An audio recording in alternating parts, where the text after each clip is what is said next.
Estamos hoy acá con Camila Barón. Ella es economista, es también docente de la Universidad Nacional de Lanús y es escritora también del libro Derecho de Nacimiento, que lo tenemos hoy acá con nosotras. Es un placer poder entrevistarla. Así que bueno, Camila, te damos la bienvenida a este espacio. Bueno, muchas gracias por la invitación.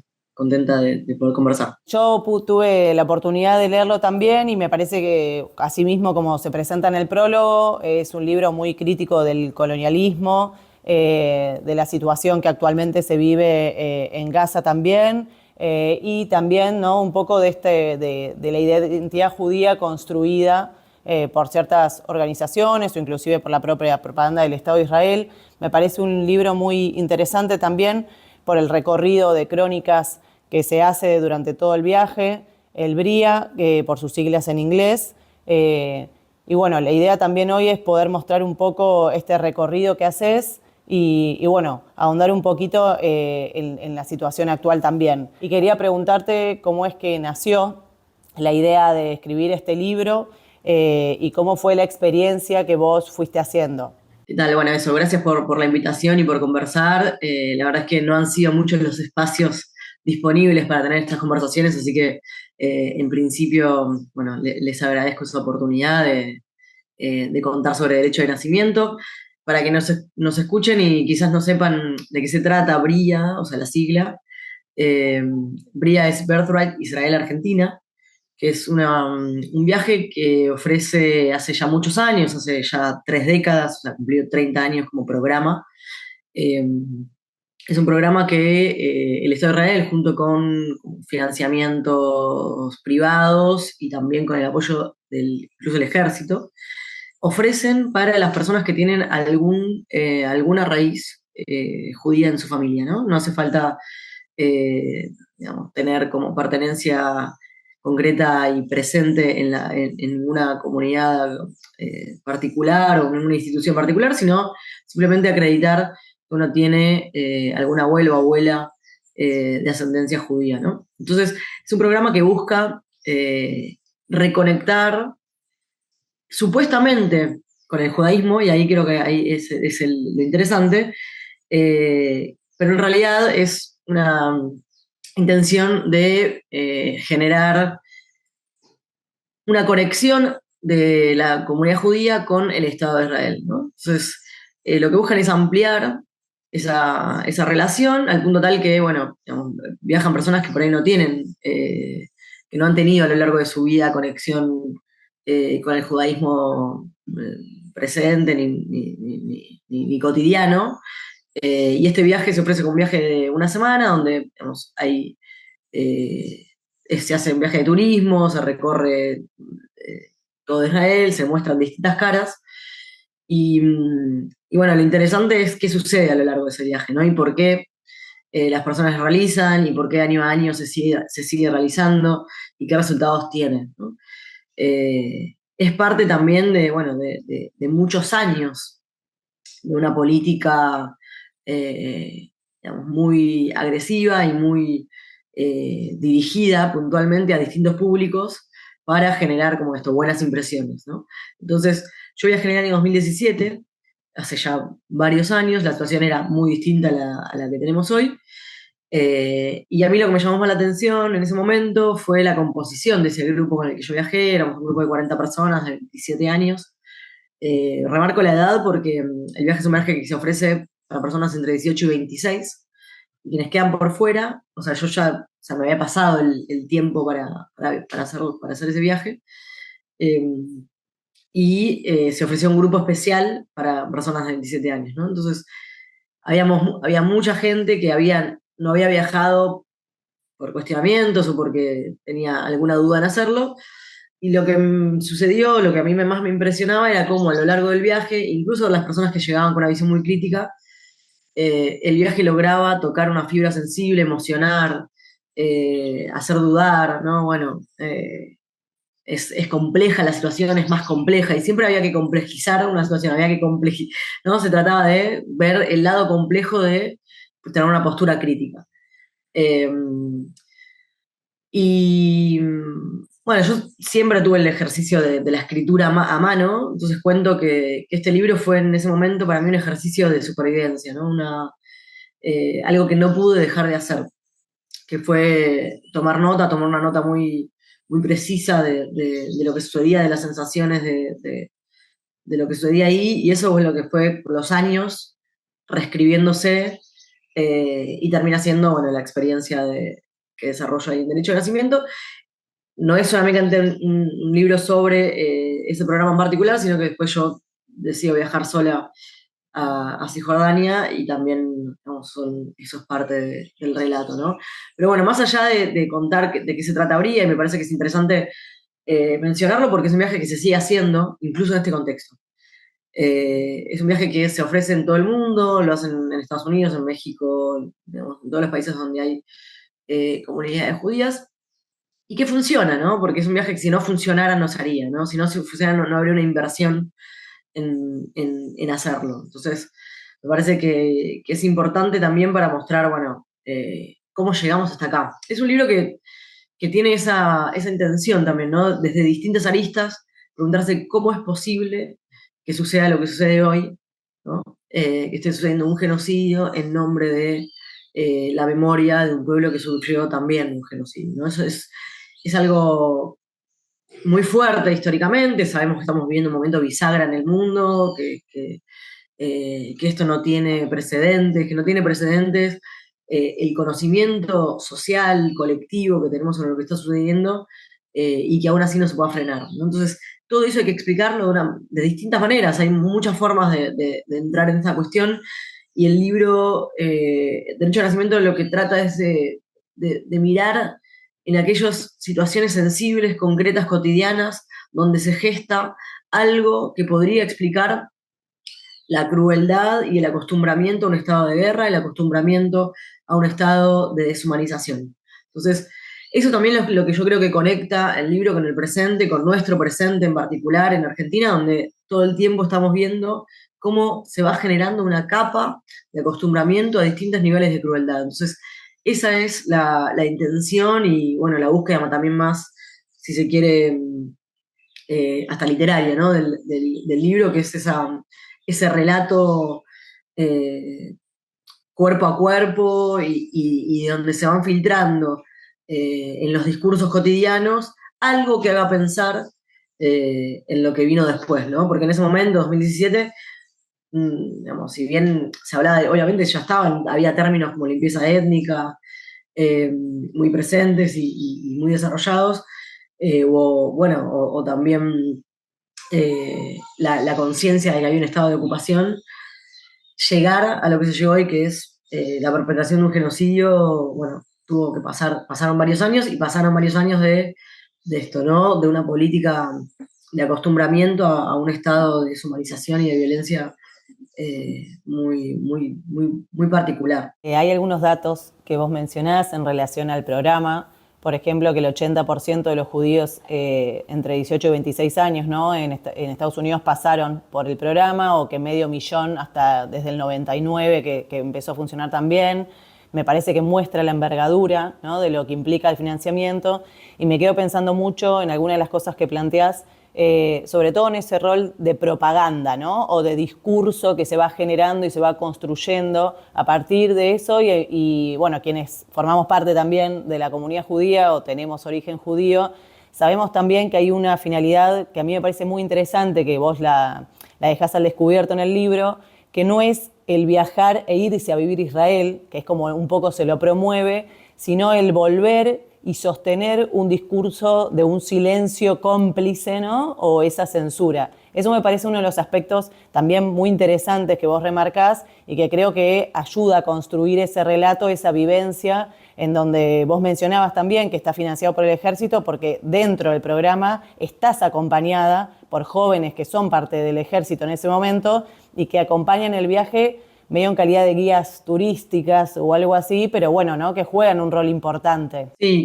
totalmente. Me parece que, de hecho, eso es lo que a mí personalmente más me conmovió y lo que aún hoy me interpela, ¿no? Poder pensar qué implica la militarización, digamos, qué implica el rol del ejército, cuando el ejército es la institución más importante en una sociedad, ¿no? Y eso es lo que pasa en Israel. Es una sociedad donde la mayoría de las personas no son civiles, sino que son ex soldados o reservistas del ejército, ¿no? Entonces, ¿qué pasa digamos, con una sociedad militarizada a ese nivel?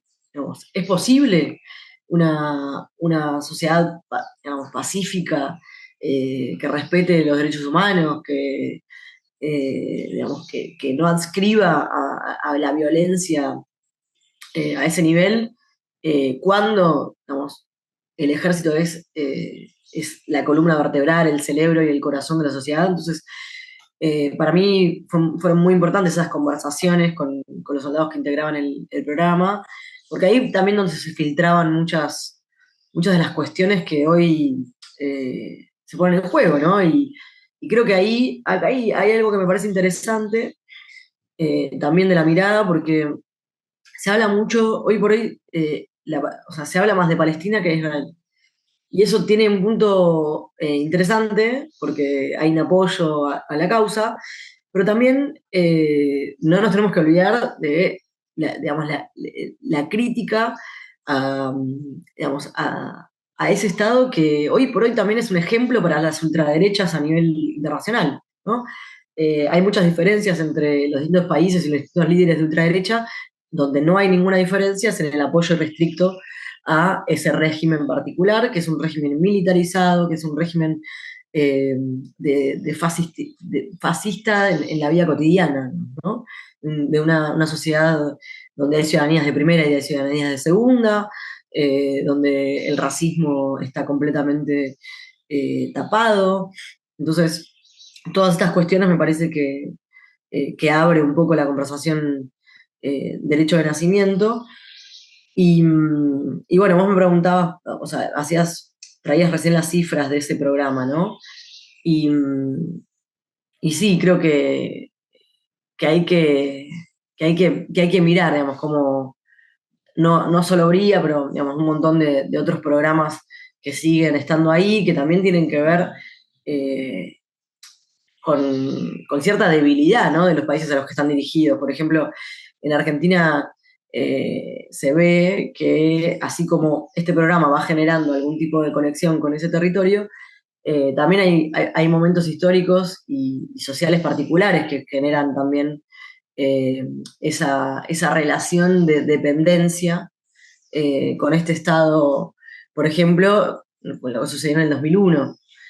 Algo que está muy presente en el libro es contar la cantidad de relatos de personas, no solo de Argentina, pero también de Brasil y de Uruguay, por ejemplo, que ante las crisis que hubo a principios de los 2000, fines de los 90, en América del Sur, en nuestros territorios, muchas personas migraron y hicieron aliada, como se dice la palabra en hebreo, en búsqueda de una prosperidad económica, en búsqueda de trabajo, digamos, de poder eh, sobrevivir básicamente, y a costa o digamos, con el precio altísimo de entregar, por ejemplo, a sus hijos, a sus hijas, al ejército años después, ¿no? Muchas familias que emigran después, digamos, como una de las cuestiones a las que están obligadas es que sus hijos o sus hijas se integren en el ejército. Entonces, ahí me parece que también es interesante ver en el largo plazo, en el mediano plazo, cómo se va gestando esa relación de dominación y de silencio, ¿no? Entonces está la idea de que uno le debe algo, ¿no?, a más Estado, entonces al deberle, por ejemplo, trabajo o una casa o un techo, bueno, se justifica entregar los hijos a una guerra. Y eso es lo que para mí también hoy por hoy es más interesante de observar, de si se empieza o no a resquebrajar. Yo creo que lo más interesante o no sé si lo más interesante, pero una de las cuestiones que hay que mirar y que hay que apoyar son las personas que logran tener una voz disidente en ese territorio donde es tan difícil. Entonces, por ejemplo, los soldados que denuncian los abusos que son obligados a cometer durante su servicio y que están día a día peleando, digamos, para que eso se transforme, las personas que se niegan a hacer el ejército, que son tratadas después como parias socialmente, que no pueden desarrollarse, que no consiguen trabajo, o que se los trata como descarte. Creo que ahí está la verdadera resistencia que puede también modificar la situación y mostrarle al mundo que el judaísmo no es el Estado de Israel, que tenemos que poder pensar las convivencias y estados pluriculturales, plurinacionales, ¿no? Porque también, y esto me parece importante destacarlo, porque yo tengo una visión muy crítica, por supuesto, y está muy desarrollada y hablo de esta manera, pero también soy muy consciente del antisemitismo que también está creciendo y que, por ejemplo, se expresa en, no sé, ciertas consignas contra la población israelí, por ejemplo, en su conjunto, ¿no? Me parece que ahí es difícil eh, no advertir ciertos sesgos también de antisemitismo cuando se critica a todo un conjunto por su nacionalidad y en realidad hay muchas personas que no tienen la culpa o no son necesariamente cómplices de un Estado colonial, ¿no? Nosotros como, no sé, como argentinos, yo no me voy a hacer cargo de la campaña del desierto, por ejemplo, porque no tengo ninguna relación con ese suceso histórico, no tengo por qué rendir cuentas por un genocidio cometido por el ejército o por el Estado digamos, del cual yo tengo la nacionalidad, pero entonces me parece que ahí hay mucho por hacer, hay mucho por resistir y hay que complejizar nuestros discursos, ¿no? Porque, eh, y al mismo tiempo complejizarlos y también hacerlos sencillos, ¿no? Porque denunciar el colonialismo, denunciar el apartheid, denunciar un genocidio en curso no tiene por qué ir de la mano con, por ejemplo, esto, ¿no? Atacar a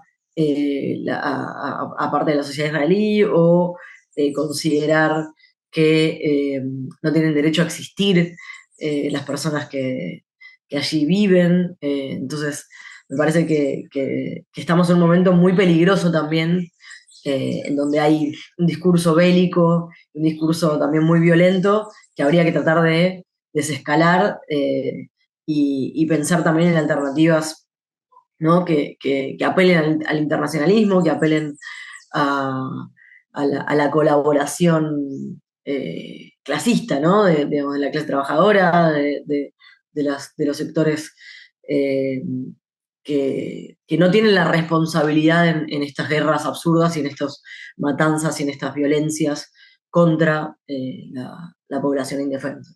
Obviamente que hay una base de la que partís y todo y que se menciona explícitamente, que es la creación del Estado de Israel en el 48, que coincide obviamente para los palestinos con la Nakba, o sea, sí, con una catástrofe y con el inicio también de lo que mencionabas como la limpieza étnica, que me parece muy interesante porque en esas pequeñas descripciones cotidianas que vos vas haciendo en el libro se muestra esta construcción del enemigo que vos decías, digamos, esto en los diálogos con los pibes y pibas, ¿no? Que forman parte del ejército obligatoriamente, porque es así en el estado en el que están, salvo que se nieguen y tienen inclusive eso, penas de prisión, aislamiento, etcétera, digamos, tiene toda una condena mucho más que social, digamos, ¿no? O sea, tiene sus consecuencias graves, pero en esta construcción del enemigo a mí me llama la atención porque varias veces uno piensa en la fantasía de tener a alguien adelante y preguntarle qué sentís cuando estás ahí matando, ¿no? Y en esta respuesta de, bueno, no son personas, son animales, o en esa justificación de que uno cuando intenta cuestionar, pero vos no lo vivís, vos no estás acá, vos no sos judía entonces, porque ¿qué me estás preguntando? Y creo que hay toda una construcción también a partir de esta idea del sionismo, que obviamente no es la única dentro del judaísmo. Yo también, digo, soy parte de la organización Judíes de Argentina contra el genocidio del apartheid, entonces creo que tenemos en algún sentido una responsabilidad, ¿no? De hacer visible que justamente no es lo mismo esto de judaísmo y sionismo, ¿no? O por lo menos parte de ese movimiento internacional de no en nuestro nombre, pero que esta construcción que se va haciendo también parte de instalar ciertos sentidos comunes, como esto de que hay una continuidad entre el holocausto nazi o la Shoah y la actual matanza palestina, ¿no? O sea, como esta idea de victimario, de víctima a victimario, y que creo que en esa construcción justamente se intenta ligar estas identidades. O sea, es como un poco el sentido que se le da y que eso es lo que no permite después separar a quienes son judíos de la propia existencia, ¿no? Y del accionar del Estado de Israel, y como vos decís, a los israelíes que inclusive se levantan o que se unen, ¿no?, a la causa palestina y que dan peleas mucho más complejas en el territorio y que forman parte también de eso que viene creciendo, ¿no?, más internacionalmente. Pero bueno, creo que esto, que no se puede dejar de lado el sentido de la creación del Estado de Israel, de su creación en la región. Vos mencionabas la campaña del desierto y está basado, ¿no? Vos citaban en algún momento el texto de Hannah Arendt, también como esta idea de los kibutzim, de esos primeros espacios, ¿no?, donde se construye de manera colectiva, pero que sin embargo siempre fue para judíos, ¿no?, y segregando a una población que ya existía. Entonces creo que esta complejización que existe, también es un poco esta idea de confundir a propósito, ¿no?, los términos de judío con israelí, con sionismo, como tratar de mezclar todo para que no haya solución más que un apoyo al Estado de Israel y al gobierno de Israel, ¿no?, digamos, más allá de las crisis que ahora están atravesando, pero que está bueno dar cuenta, a mí me parece eso, de lo que vos mostrás, de la construcción del enemigo y de que existen judíos que justamente no quieren que eso sea la explicación lógica, ¿no?, a un devenir histórico. Sí, totalmente. Me parece bueno, que está pasando, que por ejemplo en Estados Unidos es un movimiento muy importante también, porque hay una comunidad judía grande, y hace años que varias personas vienen viendo cómo, por ejemplo, desde la juventud está muy comprometida con cambiar ese relato, y mostrando también la persecución que existe. O sea, es terrible.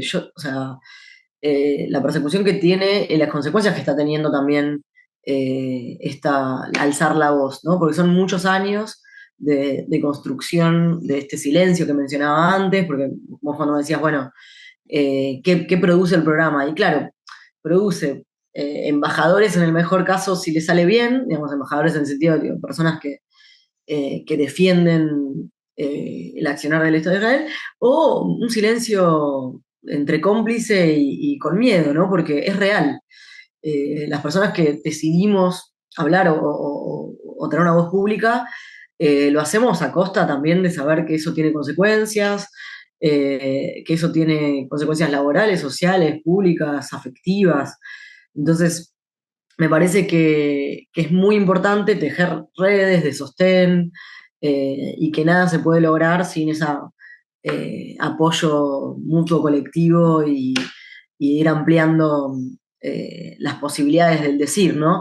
A mí algo lindo que me sucedió con el libro fue eso, fue que se me acercó gente que no conocía, a agradecerme la posibilidad de abrir conversaciones, ¿no? Abrir conversaciones donde estaban obturadas, de abrir conversaciones donde parecía que no se podía. Eh, y creo que eso es lo que está pasando y lo que también sería interesante relevar en términos de los medios, por ejemplo, ¿no? Cuando el libro salió hace casi un año, un poco menos, septiembre del año pasado, yo tengo ese registro porque, claro, o sea, salió el libro en agosto, septiembre, la palabra genocidio era impronunciable. O sea, directamente éramos un puñado de personas las que sosteníamos que había que hablar de genocidio, y yo voy viendo cómo eso va cambiando. Y eso es la fuerza de la voz colectiva, ¿no? Otros que se atreven porque otros se atrevieron, y así, ¿no? eh, no dejo de tener igual cierto resquemor, ¿no? Que lo iré trabajando, cierto resentimiento respecto de las personas que tienen una voz, o que tienen las posibilidades de hablar o de ejercer una voz pública y no lo hicieron, o que trataron de tener en sus redes eh, discursos más suaves, porque bueno, porque a ver si todavía tiene alguna represalia laboral, o si alguien se puede enojar, etcétera, ¿no? Entonces, me parece que la valentía en hablar y nombrar hay que subrayarla, y bueno, y se agradece a quienes van tomando esa voz pública, porque no hay otra forma, ¿no? Que no sea una denuncia colectiva fuerte y que también entienda la gravedad histórica de lo que está ocurriendo. Angela Davis dice, Palestina hoy es el centro del mundo y me parece que eso tiene digamos, tiene un sentido, por esto que decía antes, ¿no? Por cómo las ultraderechas que están intentando reconfigurar un orden capitalista en una brutalidad mayor a la que veníamos viendo, mayor, o sea, más grave que el neoliberalismo que tuvimos en los últimos años, porque hay una concentración mayor de la riqueza, porque hay una desigualdad en aumento en los últimos años. Entonces hay un intento de cambio de régimen hacia algo, creo yo, más violento. Y, y esta causa, o sea, este conflicto, esta guerra, este apartheid, este genocidio, digamos, y cómo todas esas palabras lo nombran en distintos momentos, en distintas facetas, es una oportunidad para que como humanidad también volvamos a intentar generar nuevos pactos o de convivencia humanitaria, ¿no? Y si eso es posible, me parece que ahí a quienes nos reconocemos una tradición humanista, ¿no? Que reconoce lo humano y que no reniega de que hay algo, digamos, que la humanidad puede ser mejor de lo que es, eh, tenemos también mucho por pensar, ¿no? Y la posibilidad de una tercera guerra mundial y cómo nos paramos ante eso, me parece que hay una tarea urgente de reconstruir nada, un discurso antimilitarista, antiguerra. Yo cada vez que tengo la oportunidad de hablar cuento que los presupuestos militares están en aumento hace más de 10 años en un montón de países. Y eso tiene distintas consecuencias en los territorios, ¿no? En algunos lados se expresa como guerra explícita y en otros es la militarización de territorios pauperizados, ¿no? Eso pasa en América Latina, ¿no? Pareciera que no tenemos guerras, pero en realidad las armas que se producen y se venden en algún lado también llegan, también están en nuestros territorios y producen otro tipo de conflictos, otro tipo de violencias territoriales. Y eso también es estar, o sea, poder denunciar esas cosas también es estar en contra de la militarización.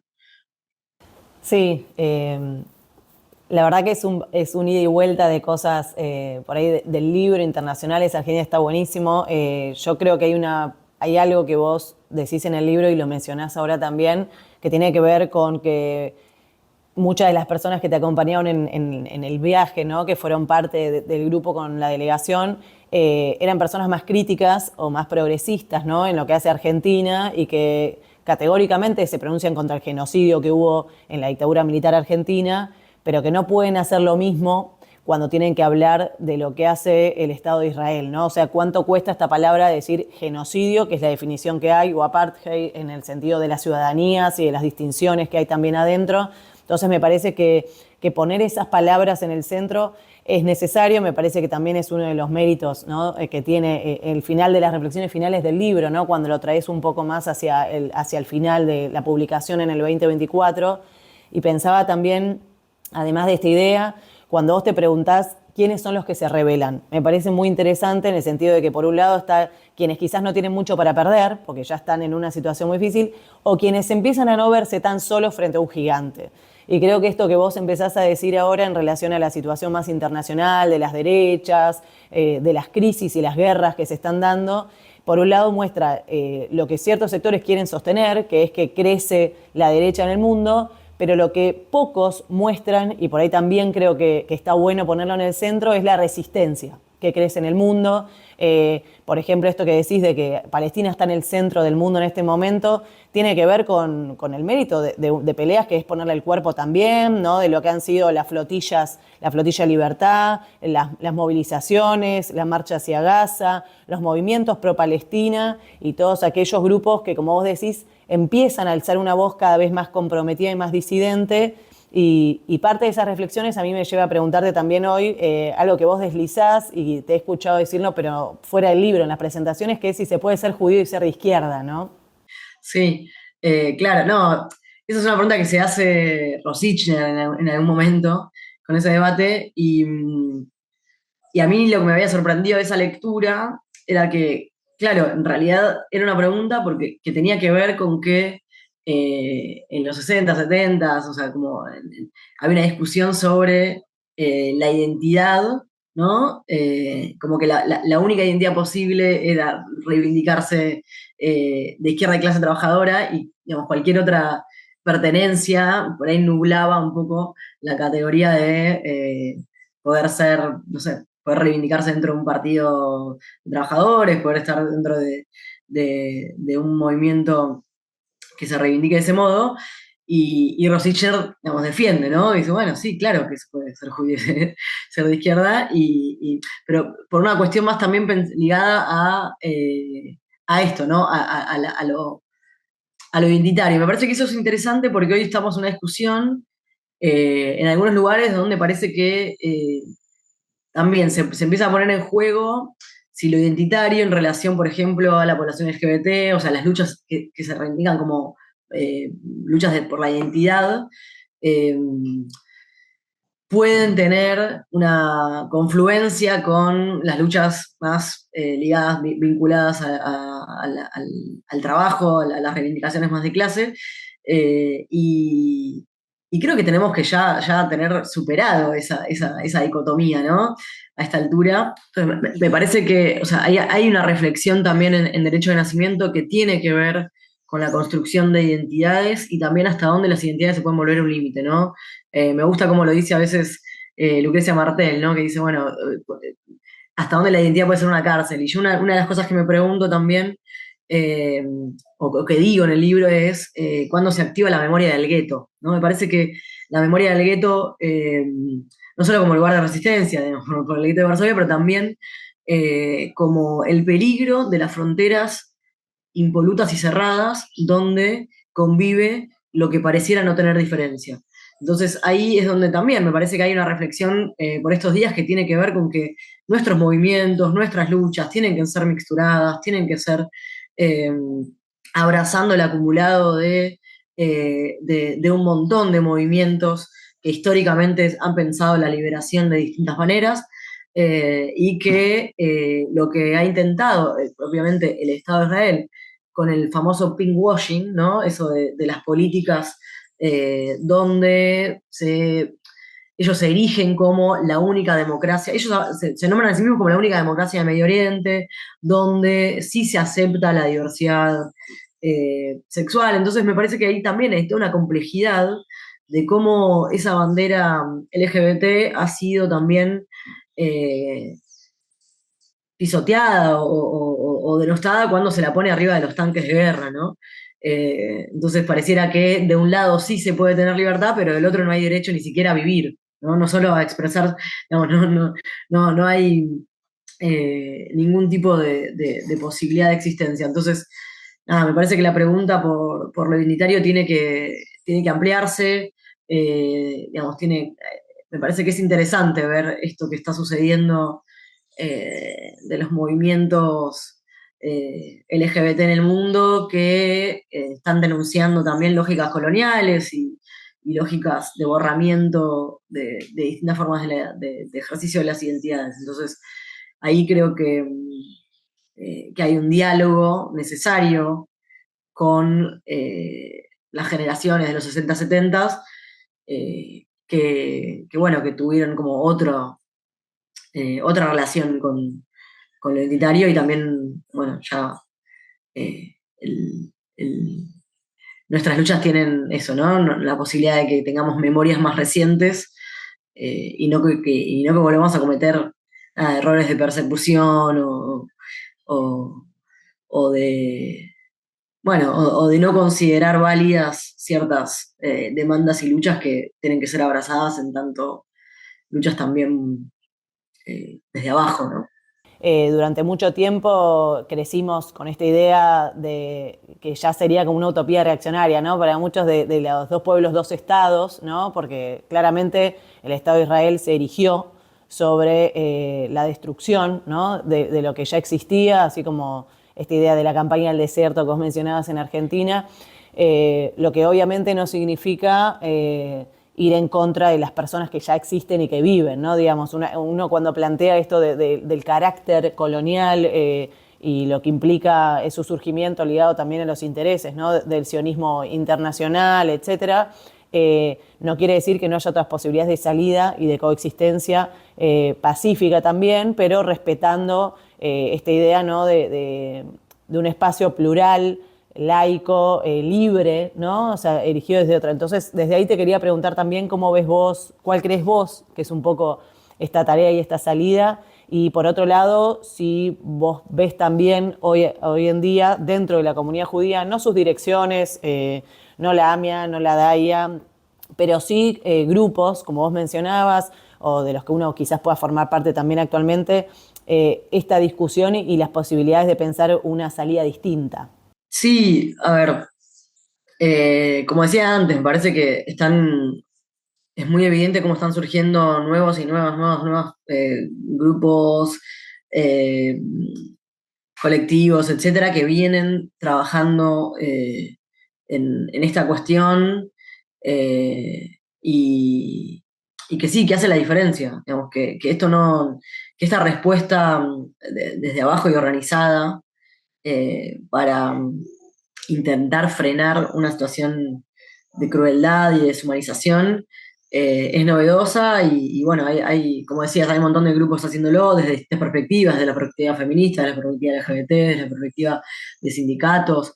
Eh, no sé, yo en particular a mí, digamos, me parece que hoy lo que cuenta es, porque también una de las preguntas o una de las respuestas que tenemos y que se nos dice es, bueno, pero es un territorio muy lejano y qué tiene que ver con Argentina, ¿no? Y por qué con todas las urgencias que tenemos esto es una causa importante. Entonces, ahí me parece que hay mucho para decir. Bueno, por esto que decía antes, ¿no? Por las conexiones de las derechas y cómo no estamos fuera de eso, ¿no? Tenemos, o sea, al ministro de Relaciones Exteriores israelí retuiteando o utilizando las palabras de Javier Milei. Entonces, me parece que como humanidad nos toca estar a la altura de participar de un debate bueno, que nos compete, así como en su momento fue muy importante que haya un rechazo masivo a las consecuencias que tuvo el holocausto y a lo que fue el holocausto eh, y a las, ojalá, 11 millones de personas que se asesinaron, porque otra de las cuestiones que quizás hay que pensar en términos históricos es cómo la memoria recortada de un proceso puede generar una reacción o puede terminar en algo como lo que pasa hoy, y es, por ejemplo, que cuando se recuerda a las víctimas del holocausto no fueron solo víctimas judías, junto con el pueblo judío se asesinó a población LGBT, a militantes de izquierda, a gitanos, a personas con discapacidad, ¿no? Entonces son otros 5 millones, además de esos 6 millones, que también es una memoria que hay que tener cuando se rechaza lo que fue el holocausto nazi, ¿no? Porque el nazismo tuvo digamos, no separó, volviéndolo de las identidades, ¿no? Y yo algo que digo, bueno, a mí me habrían llevado por judía, pero me habrían llevado por bisexual, por militante de izquierda, por feminista, digamos, quizás no solo por judía. Entonces, me parece que esa memoria recortada que se intenta hacer es muy peligrosa y es lo que hoy también entiendo yo que del lado de la resistencia, del lado del rechazo, es lo que también hay que construir, esa diversidad de de unidad en el rechazo a algo que es ir en contra es tener un discurso deshumanizante, ¿no? Y me parece también muy peligroso que desde ciertos sectores se hable, no sé, por ejemplo, del rechazo a ser humano, ¿no? Bueno, esta humanidad no me gusta, no soy más, o sea, yo me auto excluyo de la humanidad, como se ha dicho por ahí. Me parece que hay que ponerle un freno a esos discursos porque estamos yendo a un proceso de descomposición donde lo humano puede ser reivindicado desde otro lugar. Y eso no hay que perderlo, ¿no? Me parece que es necesario todavía insistir en los procesos digamos, de solidaridad, de resistencia, de tejido y poder generar una confianza también, digamos, porque si no, digamos, si todo el tiempo tenemos una visión catastrofista del futuro, es imposible darlo vuelta, ¿no? Me parece que apelando a que las grandes mayorías tienen mucho por ganar unidas, es mucho más sencillo imaginar algo que no sea este desastre, esta catástrofe, etcétera, ¿no? Y que también la humanidad ha tenido esos momentos. Sí, yo me quedo pensando dos últimas cosas, ¿no? Lo primero, vos también hoy hacías mención al antisemitismo, que creo que se liga mucho también a estos discursos construidos, pero creo que hay una idea también, o por lo menos en lo que hace Argentina, que se difunde el crecimiento del antisemitismo desde organizaciones oficiales como la AMIA, la DAIA, obviamente ligadas al actual gobierno y que reproducen Milei, Bullrich y todo, pero que en el marco de tildar ciertas cosas que claramente son antisemitas, mezclan todo contenido que tenga que ver con una denuncia del genocidio, que mezclan y que tratan de tildar como antisemita todo apoyo a la causa palestina.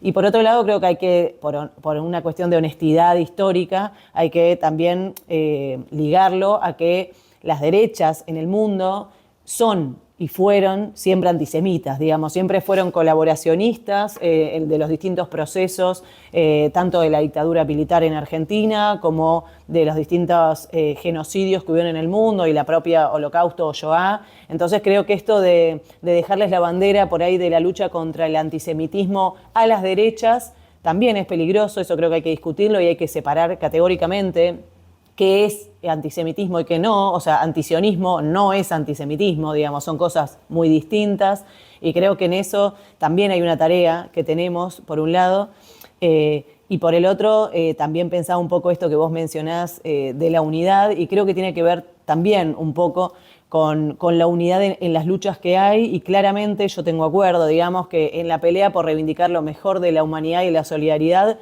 hay ejemplos que vienen creciendo en el mundo, inclusive en nuestro país, ¿no? Porque creo que esto de ligar la causa palestina a algo muy cercano también es pelear en contra hoy de la precarización de la vida en nuestro propio país, es en defensa de los jubilados en nuestro país, de las niñeces en nuestro país también, es en defensa de los puestos de trabajo, es en defensa, entonces creo que la pelea esa que vos mencionás me parece muy interesante en relación a recobrar esta pelea en defensa de la humanidad, es la humanidad de conjunto. Esta idea tuya internacionalista me parece que es muy interesante y creo que tiene mucho que ver quizás con no dejar en manos de otros, ¿no? Por eso te vuelvo a esas banderas que en realidad son propias de quienes defendemos una vida distinta, una vida que pueda ser vivida por el conjunto de la humanidad y no solo por un sector. Sí, completamente. Me parece muy importante esto que señalás de que no se puede regalar la bandera del antisemitismo como si a nosotros no nos preocupara, ¿no?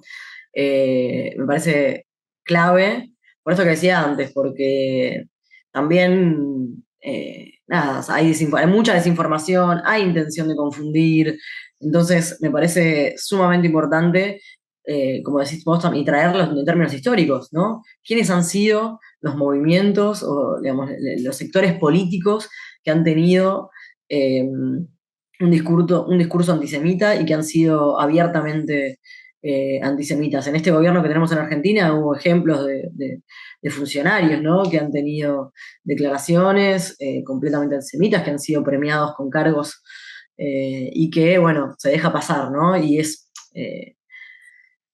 es muy evidente también cómo las asociaciones, digamos, que tienen el discurso oficial dejan pasar esas cuestiones, ¿no?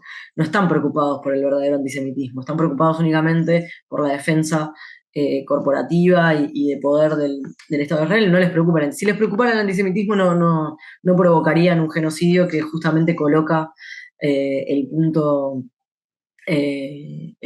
digamos, una reacción, digamos, contra un pueblo, ¿no? Porque se nos está considerando un pueblo que está perpetrando ese genocidio, eso es poner en peligro a, a la población judía en todo el territorio. De hecho, el antisemitismo está creciendo, y está creciendo como causa y como consecuencia de esta política también del propio Estado que se han encargado ellos mismos de unificar sionismo y judaísmo, ¿no? Me parece que es una política deliberada, que es la que ahora se está tratando de resistir, y, y bueno, nos toca esa tarea de tener las conversaciones incómodas que haya que tener, eh, de, y de educar también en algún sentido, ¿no? Me ha tocado por estos días y para mí ha sido duro tener que aclararle a compañeros, compañeras que por ahí que son militantes de la causa palestina que, digamos, que estaban teniendo algún tipo de discurso vinculado a las retóricas o, digamos, sí, a las historias eh, que van construyendo el antisemitismo. Me refiero, por ejemplo, a el mito sobre quedarse con la Patagonia, o, por ejemplo, que el judío es colonizador por naturaleza, digamos, como una serie de cuestiones que están ahí y que hay que desarmarlas porque necesitamos que la lucha sea clara, que esto sea, digamos, una causa que nos hermane y que vaya más allá incluso de la causa palestina, que sea como antes, una oposición a todas las guerras, porque en las guerras siempre ganan los de siempre, ¿no? Ganan los productores de armas, ganan las grandes empresas tecnológicas que son las que desarrollan el software para matar, para vigilar. Entonces me parece que hay que poner con claridad cuáles son los antagonismos y bueno, y evitar que se cuelen por ahí discursos antisemitas que han sido muy peligrosos y muy nocivos en la historia. Y perdón, y quiero decir algo más, así como hablamos de antisemitismo, por supuesto que hay que hablar de islamofobia, ¿no? Porque es lo mismo, también está creciendo al mismo tiempo.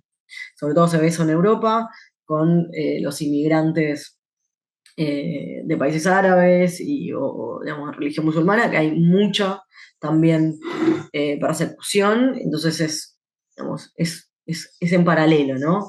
Esa, ese crecimiento al que hay que mirar con mucha atención y oponerse. Yo creo que por ahí en eso de la construcción del enemigo, como vos decís, en separar las identidades o separar lo que nos hermana, creo que ahí siempre gana una clase distinta, ¿no? Entonces, creo que en unificar las peleas identitarias con las peleas materiales, ¿no? Con las peleas de clase también hace a que también se arme la mayoría necesaria para revertir hoy la situación más de crecimiento de las derechas en el mundo, pero como decía también que creo que hay que darle visibilidad, y vos lo mencionabas también, de las resistencias que crecen en el mundo y sobre todo de quienes no estamos dispuestos, ¿no? A que ese sea el único destino de la humanidad. Yo, bueno, por eso quiero volver a agradecerte este espacio, a recomendar el libro muy interesante, Derecho de Nacimiento, y sobre todo me parece a poner en el centro una voz distinta, una voz necesaria de quienes desde nuestra pertenencia judía o de origen judío nos pronunciamos categóricamente, ¿no? Contra el genocidio y el apartheid y, como bien decías, contra todo tipo de persecución. Hoy en día en Argentina también vemos la criminalización y la judicialización, por ejemplo, de diputados o de referentes de la izquierda, ¿no? Por justamente llevar adelante la defensa, inclusive en redes, ¿no? En Twitter y demás, de la causa palestina. Hay un compañero también ferroviario, Anas Kassib, en Francia, que está siendo llevado a juicio por defender también la causa palestina y pronunciarse contra el genocidio. Y así hay múltiples ejemplos de personas que están siendo detenidas, encarceladas, ¿no? En las movilizaciones por Gaza. Entonces hay un intento de que esa voz y esa ayuda humanitaria, ese pronunciamiento categórico contra el genocidio no salga a la luz, y creo que en todos esos niveles es importante, como vos decías, poder mostrar justamente lo que pasa desde adentro. Me parece que eso es parte del libro muy interesante, en el territorio, y después desde cada lugar en el que estemos también ser parte un poco de esta pelea que se lleva adelante todos los días y que me parece a mí que también hace mucho ruido porque viene creciendo. Entonces creo que en eso de dar los primeros pasos, haberte animado también a hacerlo y hoy quizás ser un poco precursora de que muchas otras voces se empiecen a escuchar, es algo muy destacable y bueno, por eso también agradecerte mucho este espacio. No, gracias a ustedes también por el espacio, por la conversación, por la lectura. Y bueno, muy disponible también para continuar conversando. Eso, les agradezco mucho.